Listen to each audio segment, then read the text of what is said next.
Sesaat lagi Anda akan mendengarkan program Renungan Sahabat Seperjalanan bersama Pendeta Wendy Pratama. Selamat mendengarkan.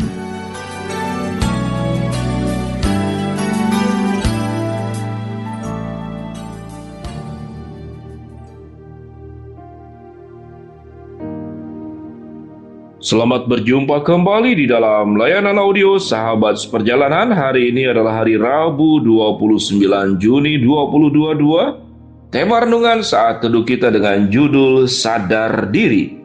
Sadar diri. Firman Tuhan terambil dalam Wahyu pasal 2 ayat ke-5a. Demikian bunyi firman Tuhan. Sebab itu ingatlah betapa dalamnya engkau telah jatuh. Bertobatlah dan lakukanlah lagi apa yang semula engkau lakukan. Mari kita berdoa. Bapa dalam surga, terima kasih kami diajarkan tidak hanya menerima berkat, meminta dan memohon, namun kami diajarkan oleh kebenaran firman Allah untuk sadar diri, untuk tahu diri, dan untuk mengenal diri. Dalam nama Tuhan Yesus kami berdoa. Amin. Shalom sahabat seperjalanan yang dikasihi Tuhan, sadar diri, tahu diri, dan mengenal diri. Sadar, tahu, mengenal, itu sama-sama saja. Namun di dalam teknik komunikasi, menekankan sesuatu yang sama, lalu dilakukan dengan kata yang berbeda, itu menunjukkan sebuah penekanan yang penting. Sadar diri, tahu diri, dan kenal diri. Di dalam bacaan Alkitab yang sudah kita baca tadi, Wahyu 2 ayat 5a, sebab itu ingatlah betapa dalamnya engkau telah jatuh. Bertobatlah dan lakukanlah apa yang semula engkau lakukan. Alkitab mencatat betapa dalamnya engkau telah jatuh. Pertanyaannya seberapa dalam? Kalau jatuh ke dalam, itu mungkin bisa 2 meter, 3 meter.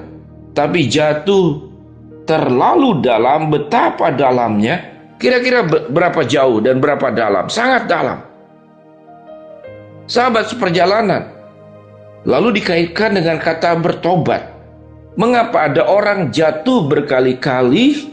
Karena disebut terlalu dalam, terlalu jauh, dan sudah melewati batasan-batasan yang wajar. Melewati batasan yang wajar saja tidak boleh, apalagi sudah melebihi, sampai jatuhnya terlalu dalam.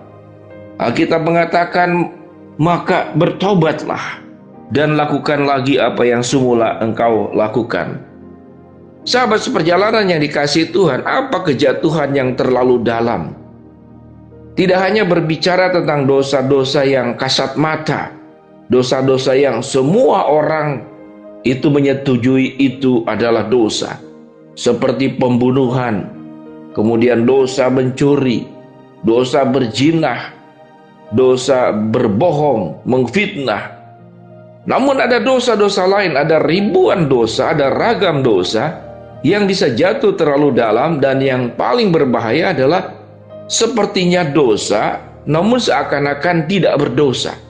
Misalkan apa contoh dosa yang terlalu dalam, yang seakan-akan itu bukanlah dosa? Itu yang disebut dengan dosa putih, padahal tidak ada yang namanya dosa putih. Semua dosa ya dosa. Yaitu mencuri dalam rangka untuk menolong orang lain, berbohong dalam rangka untuk menyelamatkan orang lain, mengfitnah di dalam rangka untuk menyelamatkan diri sendiri. Ada banyak alasan. Ada banyak alasan orang berbuat dosa dengan alasan-alasan yang dibuat. Sama juga dengan orang yang mau mengikut Yesus, mari ikutlah aku. Lalu dia katakan, sebentar aku mau menguburkan ayahku dulu. Sebentar aku mau berpamitan kepada orang tuaku dulu sebelum mengikut engkau. Namun sesungguhnya itu adalah alasan-alasan yang dibuat. Ada orang dalam rangka menolong kemudian mencuri. Sebetulnya itu seringkali juga alasan. Alasan untuk membenarkan apa yang dilakukannya. Maaf saya hilaf, maaf saya lupa, maaf saya tidak sadar, maaf saya gelap mata. Lalu itu dijadikan sebuah alasan untuk membenarkan dosa-dosa yang diperbuatnya. Lalu kemudian meminta maaf. Kalau Tuhan sudah memberikan kekuatan kepada kita untuk melawan dosa, maka tidak ada dosa yang tidak sanggup kita lawan dan tidak kita lakukan. dengan pertolongan dan kekuatan Tuhan. Orang-orang yang sudah terbiasa dengan pola hidup tertentu, yang malas berjuang, yang tidak menjaga komitmen, yang tidak menjaga integritas, karena dia sudah terbiasa tidak menjaga komitmen, tidak menjaga integritas, tidak menunjukkan sebuah perjuangan hidup yang maksimal, maka dia terbiasa dengan keadaan seperti itu, sehingga tatkala diminta, dituntut untuk hidup kemudian menghasilkan hal-hal yang berkualitas, hal-hal yang maksimal, hal-hal yang produktif, hal-hal yang terbaik, dia tidak terampil, dia tidak terbiasa. Dia tidak terbiasa. Ada orang-orang yang mengeluh untuk hal-hal yang sangat kecil, yaitu kalau di mobil, maaf, saya tidak terbiasa AC, tolong buka, katakanlah kacanya. Maaf, saya tidak biasa makan ini dan makan itu, tatkala diajak makan, padahal kita yang bayar. Padahal makan itu adalah makanan yang baik. Jadi ada banyak alasan. Orang-orang seperti demikian adalah orang-orang yang malas, orang-orang yang membenarkan apa yang dilakukannya. Maaf, saya akan melakukan baru sekali dua kali. Tidak seperti orang itu yang sudah berkali-kali. Nah, orang yang berkali-kali pun dulunya juga cuma 1-2 kali, lalu kemudian excuse, membenarkan diri, akhirnya menjadi sebuah kebiasaan, menjadi sebuah tradisi. Dosa-dosa yang diperbuat sampai terlalu dalam itu karena sikap-sikap kompromi dari dosa-dosa kecil yang kita biarkan. Lalu cukup dengan meminta maaf, lalu cukup dengan membenarkan diri, dan tidak sadar diri.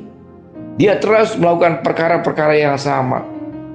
Menipu orang, berbohong, merugikan orang lain, memanfaatkan, melukai orang lain, maaf tidak sengaja.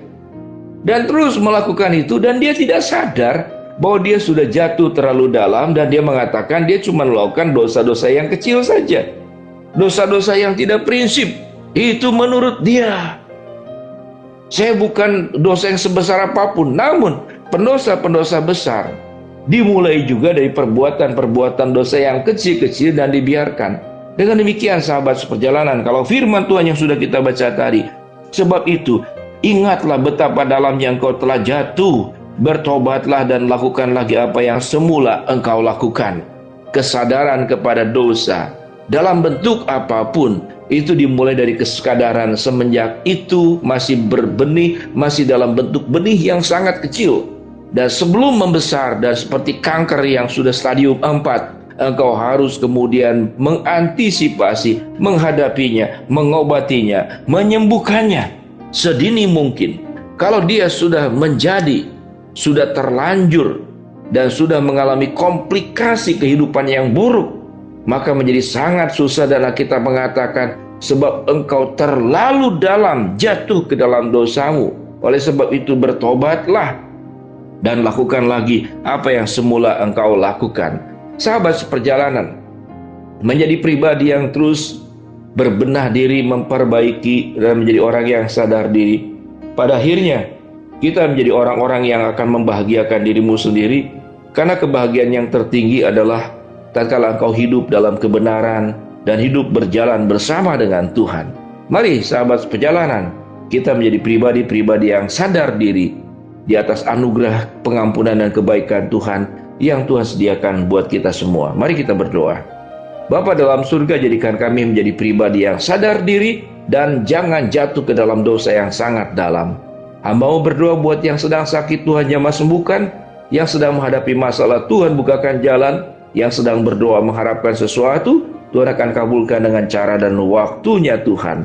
Di dalam nama Tuhan Yesus kami berdoa. Amin. Shalom sahabat perjalanan yang dikasihi Tuhan. Terus berjuang untuk sadar diri, tahu diri, kenal diri, dan jangan mempermainkan anugerah dan kebaikan Tuhan. Bertobatlah kalau engkau sudah salah langkah dan sudah jauh dari Tuhan. Shalom, Tuhan memberkati kita semua. Amin.